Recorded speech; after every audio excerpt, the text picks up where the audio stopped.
حضرت ابو سعید عبداللہ رحمت اللہ تعالیٰ علیہ فرماتے میں بغداد میں حضور غوث پاک کا کلاس فیلو تھا، غوث پاک کے ساتھ پڑھتا تھا میں تھا ایک بڑا ذہین سٹوڈنٹ تھا، اس کا نام ابن سکا تھا، ہمارا کلاس فیلو۔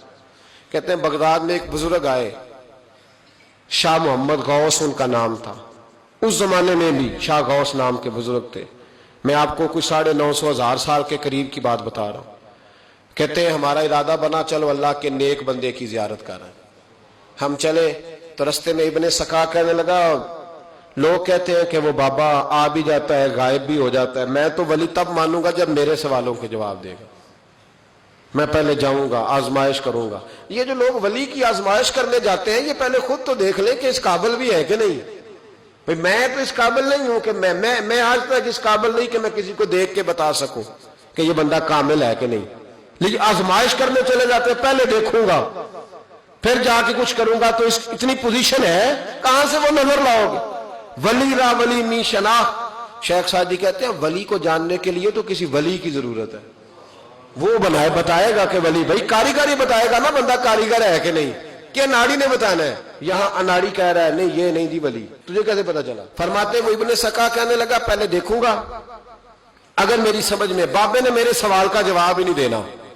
تو ابو سعید عبداللہ کہتے ہیں میں نے کہا ابن سکا نہیں یار اس طرح نہ کہے، سوال تو بابا جواب دے ہی دے گا، لیکن میرا ارادہ یہ ہے کہ 1-2 سوال پوچھوں گا پھر پتہ چلے گا کہ بابا کس قابل ہے۔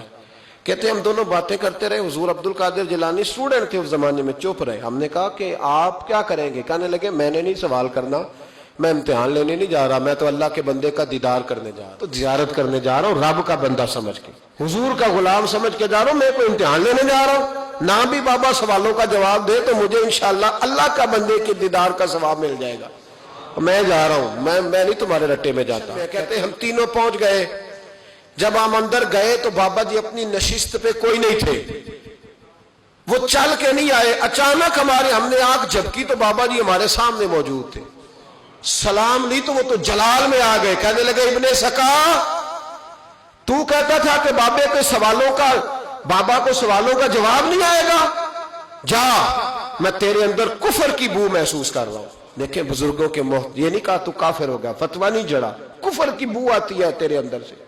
اور کابو سعید تو کہتا تھا پہلے آزماؤں گا، جا تو بھی دنیا دار ہو جائے گا۔ اور پھر کہتے ہیں عبد القادر جیلانی کی طرف نظر اٹھی، وہ پیار سے گئے تھے تو بابا جی کا جلال ہم نے ان کی طرف دیکھا تو بابا جی کو پیار آنے لگ گیا، اٹھ کے حضرت عبد القادر جیلانی کے پاس گئے، ماتھا چوما، کہنے لگے بیٹے میں تو دنیا سے چلا جاؤں گا پر اس بغداد میں ایک وہ وقت بھی آئے گا جب تو منبر پہ بیٹھ کے اعلان کرے گا کہ ولی وہ بنے گا جس کی گردن پر میرا قدم آئے گا۔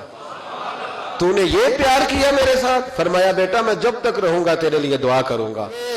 حضرت ابو سعید عبداللہ کے پھر ایک وقت آیا کہ ابن سکا بہت بڑا عالم بن گیا، پر علم پڑھے دا مان نہ کریے، مت تاکھی میں پڑھیا، او جبار کہار صداوے، متے روڑ دیویں دودھ کڑیا۔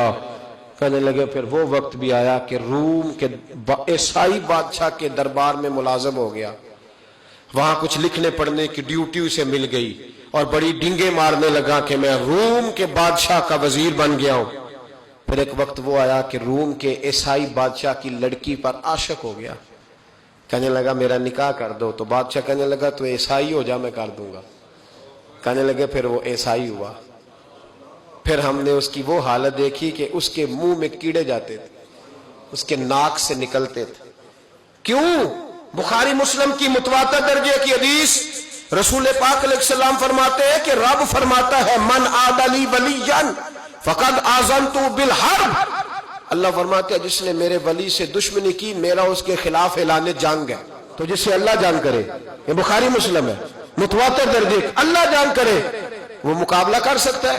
لوگوں نے بغض پالے ہوئے اولیاء اللہ کے، بغض پالے اور پھر کہتے ہیں بچ جائے، اور دیکھو دنیا دے کے یہ وہ کہتا ہے میرے پاس بڑا مال آ گیا، فرمایا کافر ہو کے مرا جب دنیا سے گیا، کافر ہو۔ پر ابو سعید عبداللہ کہتے ہیں مجھے بھی یمن کے بادشاہ نے وزیر بنا لیا، دولت میرے کانوں تک آ گئی، میرے بچے لاکھوں میں کھیلتے ہیں، پر میں منتیں کرتا ہوں کوئی فجر کے لیے بھی نہیں اٹھتا۔